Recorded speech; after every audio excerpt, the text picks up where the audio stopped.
Pickle Jar was started by a predecessor of mine at Christus Victor Lutheran in Columbia, Pastor Will Rose, and he said, don't give me credit for it because I think I stole it from somebody at camp, which I think might be a lot of good ideas probably are found, you know, in the camaraderie and the creativity of camp. And being in that camp air where everybody's punny and loves to make pun things like that, and this was one of those things. You took a little pickle jar and you say, you know, sometimes people get in a pickle and we would like to help them out. What it evolved into was a way to call kids to give and to be a part of that that same giving as the whole congregation.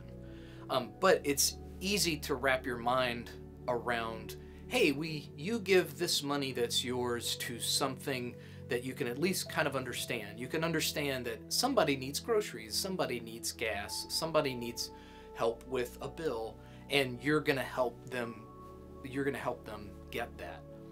So it like helps people whenever they don't have enough money for like gas or hotel stays?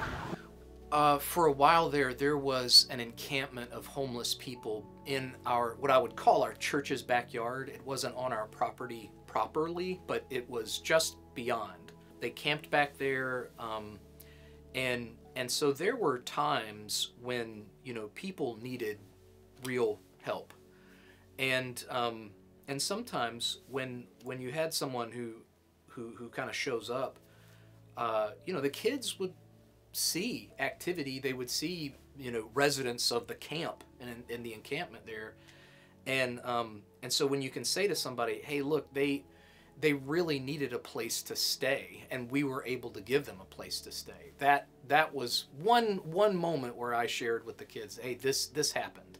It feels good to know that other people have like been using the money that we bring.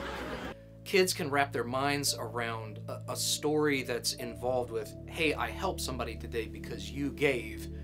When a congregation can learn to say that and do that and act on that, it benefits everybody. Everybody in the congregation benefits from the fact that you're able to more faithfully tell a story about why do we give, as opposed to, you know, hey, we need to give because we got to pay that electric bill type of thing. That remember that, you know, no, the reason that God, you know, instructs us to give is because we are trying to further the kingdom, and the kingdom is a storytelling reality that we have to be able to say, here's why you give, and here's why it's important that you give. So I would say teach your kids, because usually when you're teaching, you yourself are probably learning the best. So when a congregation can do that, they're learning